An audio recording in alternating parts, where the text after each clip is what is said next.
پھر اللہ رب العزت نے خلافت میں رہ کے کرنا کیا ہے، نیابت میں رہ کے کرنا کیا ہے، دوسری آیت میں فرما دیا وما خلقت الجن والانس الا لیعبدون، کہ انسان اور جن کو پیدا اس لیے کیا کہ عبادت کریں۔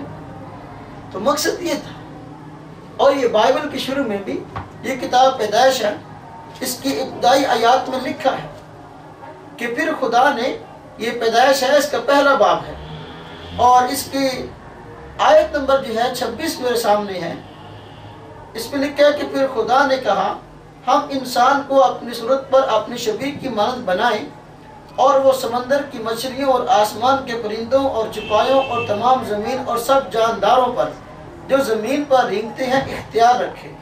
اور خدا نے انسان کو اپنی صورت پر پیدا کیا، خدا کی صورت پر اس کو پیدا کیا، نر و ناری ان کو پیدا کیا، اور خدا نے ان کو برکت دی اور کہا کہ پھلو اور بڑھو اور زمین کو معمور و محکوم کرو، اور سمندر کی مچھلیوں اور ہوا کی پرندوں اور کل جانوروں پر جو زمین پر چلتی ہیں اختیار ہو۔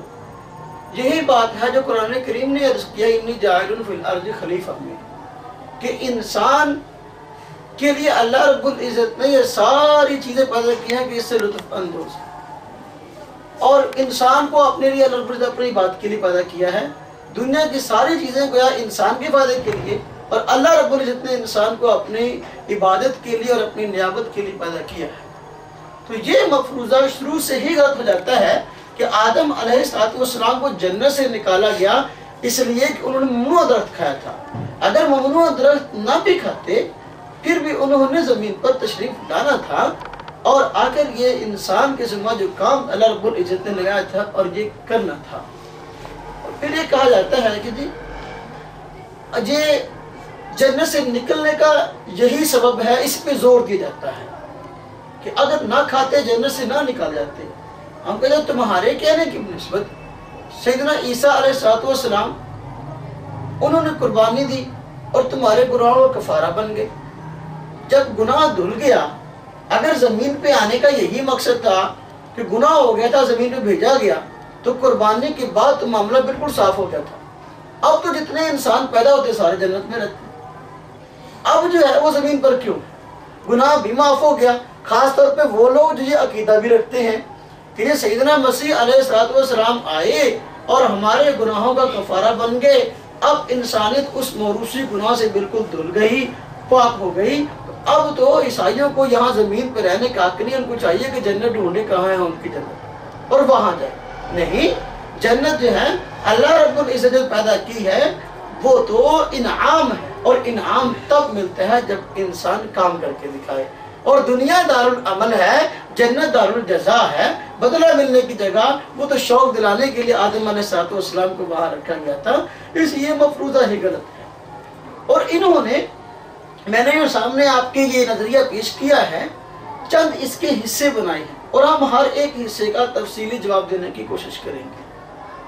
پہلا مفروضہ یہ بنایا اس عقیدے کفارہ کے لیے، کہتے ہیں جی کہ آدم علیہ السلام اور حضرت حوا نے جب گناہ کیا تو راست بازی سے گر گئے اور نیک نہ رہے، گناہ گار ہو گئے، اور بعد میں جتنے لوگ گناہ گار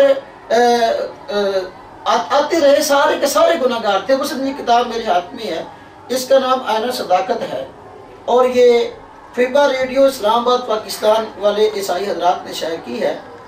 اس کتاب کا یہ صفحہ نمبر 4 میرے ہاتھ میں ہے۔ اس میں لکھا ہے یہ ایک خاندانی اور موروثی مرض ہے جو آدم اور حوا سے ہمیں ورثہ میں ملا ہے۔ ہم پیدائش ہی سے اس میں مبتلا ہیں۔ ہم خدا کی صورت پر پیدا کیے گئے، یعنی تخلیق کے وقت ہم بے گناہ اور راست باز تھے۔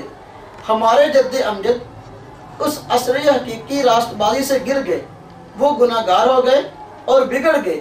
اس دن سے لے کر آج تک تمام انسان اس گرے ہوئے آدم اور حوا کی صورت پر پیدا ہوئے ہیں۔ ان کو ورثہ میں وہ دل اور فطرت ملتی ہے۔ تو گویا اس کے کہنے کا مقصد یہ ہے کہ گناہ جو نعوذ باللہ سیدنا آدم علیہ السلام نے کیا ہے، وہ گناہ آگے چلا اور پوری انسانیت میں چلتا رہا۔ ہم کہتے ہیں گناہ کوئی ایسی چیز نہیں ہے کہ اس کا دخول آگے دوسرے انسانوں کے اندر ہو سکے. بائبل بھی اس کی تردید کرتی ہے، عقل بھی اس کی تردید کرتی ہے. اور گناہ آگے چل ہی نہیں سکتا جب اللہ تعالیٰ نے پہلے ہی مقصد بیان فرمایا یہاں بھی اور قرآن کریم میں بھی کہ بھئی ہم نے انسان کو عبادت کے لیے پیدا کیا. اعمال کی محبت، اعمال کی قدر پورے بائبل میں بیان کی گئی ہے کہ اعمال انسان کو کرنے چاہیے. تو بھئی اگر اس کو پتا ہے کہ میں نے جانا ہی دوزخ میں ہے تو اس کو اعمال کرنے کا فائدہ کیا ہے؟ ایک بات. دوسری بات کہ یہ کہتے ہیں کہ جی انسان نے گناہ کیا، راست بازی سے گر گیا، تو اس کا مقصد یہ ہوا کہ سیدنا عیسیٰ علیہ السلام تک جتنے انسان پیدا ہوئے سارے کے سارے ٹھیک نہیں، نیک نہیں تھے، راست باز نہیں تھے. حالانکہ بائبل بہت سارے ایسے آدمیوں کے متعلق جو ہے وضاحت کرتی ہے کہ وہ بالکل راست باز تھے. مثلا حضرت آدم کے بیٹے کی ہی بات لے لیں. حضرت آدم علیہ السلام کے بیٹے حابیل اور قابیل، ان کا قصہ قرآن کریم میں بھی ذکر کیا گیا ہے اور بائبل میں بھی ذکر کیا گیا ہے کہ جی حابیل اور قابیل نے قربانی دی اور ان میں سے ایک کی قربانی قبول ہوئی اور دوسرے کی قربانی قبول نہ ہوئی. تو ہم کہتے ہیں کہ سبھی گناہ گار تھے تو پھر ایک کی قربانی قبول کیسے ہوئی؟ ایک بات. اور پھر جو ہے اس کو راست باز کہنا حابیل کو، یہ کیا معنی رکھتا ہے؟ یہ انجیل متی میں، یہ اس کو متی بھی پڑھا جاتا ہے اور متی بھی پڑھتے ہیں. اس میں لکھا ہے سیدنا یہ حابیل کے بارے میں کہ سیدنا حابیل جو تھے وہ راست باز تھے. مثلا یہ انجیل متی ہے اور اس انجیل متی کا یہ باب نمبر 23 ہے اور آیت نمبر 35 ہے. اس میں یہ حضرت حابیل کو راست باز کہا گیا ہے. تو اگر گناہ آگے چلا ہے، راست بازی سے انسان گر گیا، تو حضرت حابیل کو راست باز کیوں کہا گیا؟ پھر اسی طرح دیکھیں حضرت نوح علیہ السلام کو بھی یہ کتاب پیدائش میں باب نمبر 6 ہے اور آیت نمبر 9 ہے، ان کو بھی راست باز کہا گیا ہے. اور آگے بڑھیں تو حضرت دانیئیل کو کتاب ان کی مستقل صحیفہ جو ہے ان کے نام سے بائبل کے اندر موجود ہے. کتاب دانیئیل میں بھی کہا گیا ان کو کہ یہ راست باز ہیں. اور اس کا دانیئیل کا باب نمبر 6 ہے اور اس کی آیت نمبر جو ہے وہ اس کا صفحہ نمبر بائبل میں یہ انارکلی لاہور کی صفحہ 2001 کی ہے. اس کا صفحہ نمبر بنے گا 839. تو اس صفحے میں یہ دانیئیل کو بھی راست باز کہا گیا اور حضرت یوسیہ کو بھی یہ سلاطین کے نام سے جو دوسرا صحیفہ ہے اس کے باب 22 اور آیت نمبر 2 میں اور بائبل کا صفحہ نمبر بنتا ہے 387 کتاب مقدس کا. تو اس میں بھی یہ حضرت یوسیہ کو راست باز کہا گیا.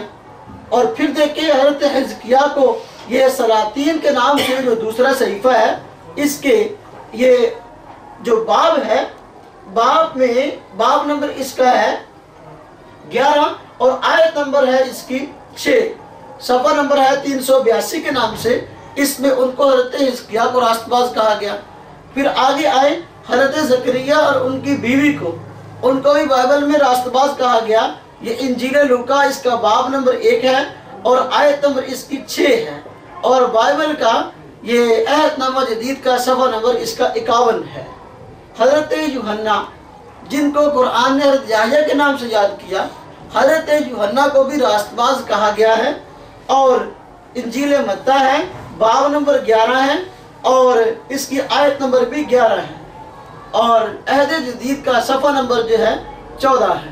ہم کہتے ہیں یہ اتنے افراد کہ جن کو بائبل نے راست باز کہا، تو یہ اینا صداقت کے مؤلف کا یہ بات کہنا کہ انسانیت آدم علیہ السلام کے گناہ کرنے کی وجہ سے راست بازی سے گر گئی، تو اتنے افراد کو راست باز کہنا کیا معنی رکھتا ہے؟ تو معلوم ہوا کہ یہ مفروضہ بالکل غلط ہے.